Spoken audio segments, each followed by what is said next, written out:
आप सभी साथियों को नमस्कार। कुछ सवाल जो मेरे जहन में उठते हैं, मेरा मन करता है कि मैं वो सवाल आप तक भी पहुंचाऊं, ताकि आपको भी लगे कि क्या ये सवाल यूनिवर्सल है, क्या ये सवाल आपके लिए भी है, क्या ये सवाल केवल मेरे लिए है या सबके लिए है। तो आप एक बात समझिए, कैसे अपनी खेती धीरे धीरे धीरे धीरे जहर के चंगुल में चली गई। क्यों हमारा खेती का पूरा तंत्र कुछ कंपनियों के चंगुल में चला गया।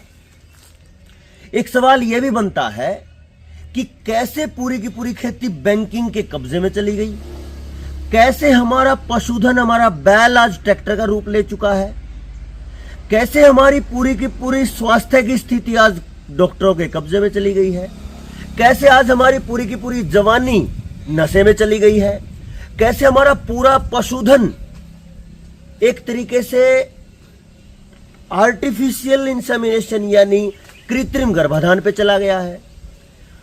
पशुधन का बीज जो है वो खत्म होता जा रहा है। क्यों?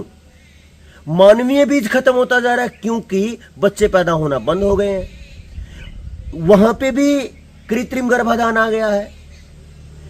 आईवीएफ सेंटर हर जगह है। कैसे आज मौसम परिवर्तन की हालत उस लेवल पे चली गई है कि हमारा मौसम, हमारी फसलें, हमारी वनस्पति, हमारा जीवन पूरी तरह तबाह है। कैसे आज हम देखते हैं कि जब हम मोबाइल चला रहे होते हैं, हमारा बच्चा मोबाइल देख रहा होता है, तो हम देख कुछ रहे होते हैं और आ कुछ जाता है। हम देखते अध्यात्म है और वहां पे गंदगी आ जाती है, अश्लीलता आ जाती है, नंगापन आ जाता है। कैसे हमारे बच्चों को धीरे धीरे करके नंगा कर दिया गया है मानसिकता के रूप से। कैसे फिल्मों का असर हमारे दिमाग पे पड़ता है। कैसे जो विज्ञापन पूरे समाज में भी चलते हैं, दीवारों पे नारों के रूप में, टेलीविजन पे, रेडियो पे, अनाउंसमेंट में, सोशल मीडिया पे, यूट्यूब पे, फेसबुक पे, वो कैसे हमारे दिमाग को असर करते हैं। कैसे हमारे बच्चे आज माँ बाप के विरोधी हो गए हैं।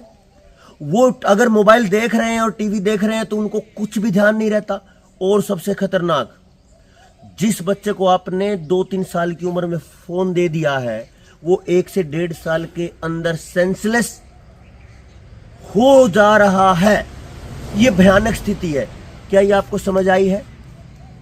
नशे का इतना प्रचार कैसे हो रहा है। हर तरीके से आपके जीवन को प्रतिबंधित कर दिया गया है। आपको समझ आया क्या? कैसे हर चीज आपकी आधार कार्ड से जोड़ दी गई है। कैसे पानी आपका नियंत्रित हो चुका है, बिजली आपकी नियंत्रित हो चुकी है।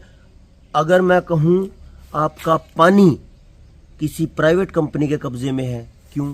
कैसे आपकी बिजली प्राइवेट कंपनी के कब्जे में है। उस बिजली के आधार पे चलने वाली चारा काटने की मशीन आपके हाथ की नहीं, आटा पीसने की मशीन आपके हाथ की नहीं, पानी निकालने की मशीन, हैंडपंप आपके पास नहीं रहे, वो भी मोटराइज हो गए। और हर घर नल योजना जैसे जो खतरनाक से जो योजनाओं का जो प्रारूप लेके सरकारें आ रही है, वो क्या करेंगी।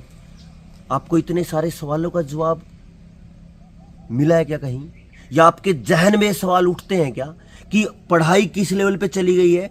लाखों करोड़ों बच्चे क्लरिकल फॉर्म भरते हैं और नौकरियां 10 से 15 हजार होती हैं। कहां जाएगा ये समाज? क्या आपने कभी सोचा है? इस पूरे के पूरे षड्यंत्र को अगर आपको जानना है तो ये एक पुस्तक मिली है मुझे, इसको आप जरूर पढ़िए। ये समस्या बताएगी। अगर आपको पूरी दुनिया के अंदर बिगड़ने वाली व्यवस्थाओं को समझना है कि वो कैसे बिगड़ी, तो ये समझिए। और अगर आपको समाधान की तरफ जाना है तो ये दूसरी पुस्तक जो है स्क्रीन पे, इसको समझिए। आपको दोनों पुस्तकों के समझे बिना बात नहीं बनेगी, क्योंकि केवल समस्या पे समझोगे तो नेगेटिविटी इतनी बढ़ेगी कि मानसिक परेशानी हो जाएगी, जब तक समाधान हम समझेंगे नहीं। और केवल समाधान को समझ लिया तो ये जो समस्याएं बनी पड़ी हैं, इनको हम समझ नहीं पाएंगे कि ये क्यों हुआ।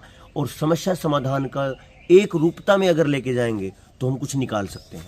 तो आप सबसे निवेदन है, ये जो 2 पुस्तकें हैं, इनको आप बहुत ध्यान से पढ़िए अपने बच्चों के लिए। मेरे लिए नहीं, आपके लिए भी मत पढ़ना, अपने बच्चों के लिए पढ़ना।